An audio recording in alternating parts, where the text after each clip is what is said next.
Does everyone remember when then vice presidential candidate Tim Walz told us that he'd become friends with school shooters? Take a listen, just in case you've forgotten. I've become friends with school shooters. I've seen it. Look, the NRA. I've become friends with school shooters. I've seen it. Look, the NRA. I've become friends with school shooters. I've seen it. Well, Tim Walz's friendship circle apparently extends beyond school shooters. This in from the Gateway Pundit today. Minnesota scandal explodes. Over 480 DHS employees accuse Governor Tim Walz of orchestrating a massive cover-up, retaliated against whistleblowers to shield Somali illegal fraud ring that stole over $1 billion.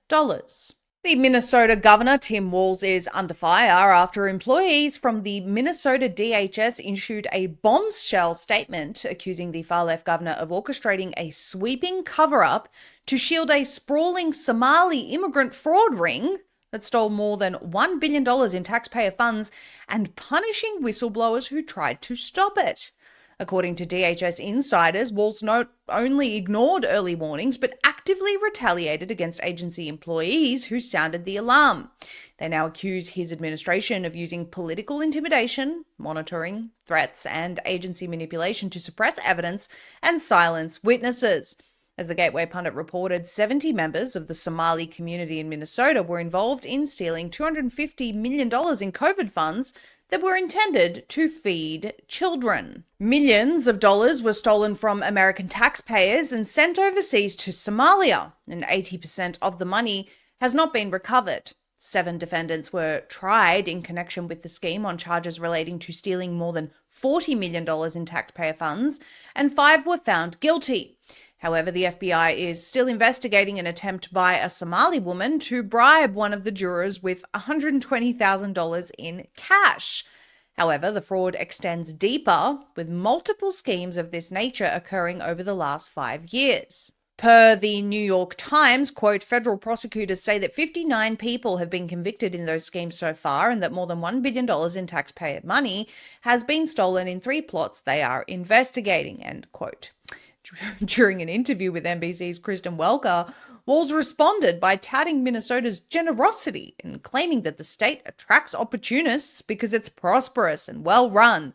Rather than taking accountability, he dismissed concerns about foreign-led theft as a lazy demonization. Welker said, dozens of people of East African descent have been charged, convicted, and sentenced for stealing more than $1 billion in taxpayer money from government programs during COVID. As you know, Governor, that is more than Minnesota spends each year to run its Department of Corrections. So I want to give you a chance to respond to this. Do you take responsibility for failing to stop this fraud in your state? Walz says, well, certainly I take responsibility for putting people in jail. Governors don't get to just talk theoretically. We have to solve problems. And I will note, it's not just Somalis. Minnesota is a generous state. Minnesota is a prosperous state, a well-run state. We're AAA bond rated. But that attracts criminals. Those people are going to jail. We're doing everything we can. But to demonize an entire community on the actions of a few, it's lazy. Now, while it is actually true that demonizing an entire community because of the actions of a few can be seen as lazy, the point here is that the story with Walz in particular goes much deeper when it comes to this scheme. Minnesota DHS employees, speaking as a collective group, issued the following statement outlining why they are now escalating matters to federal authorities. Tim Walz is 100% responsible for massive fraud in Minnesota. We let Tim Walz know of fraud early on, hoping for a partnership in stopping fraud, but no, we got the opposite response. Tim Walz systematically retaliated against whistleblowers using monitoring, threats, repression, and did his best to discredit fraud reports. We'll read you a little bit more of that statement. It says that instead of partnership, we got the full weight of retaliation by Tim Walz, certain DFL members, and an indifferent mainstream media. Imagine. It's scary, isolating, and left us wondering who we can turn to. In addition to retaliating against Whistleblower, Tim Walz disempowered the Office of the Legislative Auditor, allowing agencies to disregard their audit findings and guidance. Media and politicians supporting Tim Walz or the DFL agenda attacked whistleblowers who were trying to raise red flags on fraudulent activities. This is a cascade of systemic failures leading up to Tim Walz. Agency leaders appointed by Walz willfully disregarded rules and laws to keep fraud reports quiet, even to the extent of threatening families of whistleblowers. The rest of the statement goes on to describe more of their ordeal. Of particular note, we wanted to read this portion, quote, "As staff, we firsthand witnessed and observed fraud happening, yet we were shut down, reassigned, and told to keep quiet, sometimes more.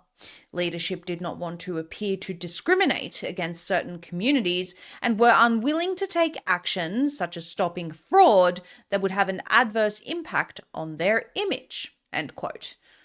Now, quite clearly, this is not the first instance. There have been numerous instances of such behavior by members of the Somali community. The article we read there referenced this instance where 70 members of the Somali community in Minnesota stole about $250 million in COVID funds, and millions of those dollars went overseas to Somalia. 80% of the stolen COVID money was never recovered. Recently, a jury found a Somali migrant, Abdifatah Yusuf, guilty of a $7.2 million home healthcare fraud case.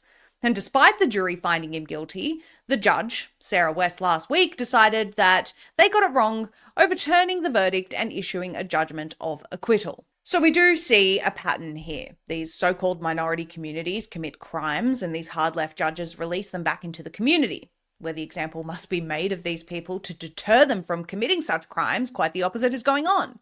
These decisions from these courts and judges and the left and Walz in general is essentially encouraging the behavior, and then when anyone reports on this, it gets more attention than the crime itself, and furthermore, those reporting on it are painted as racists or xenophobes or whatever other slur you can think of.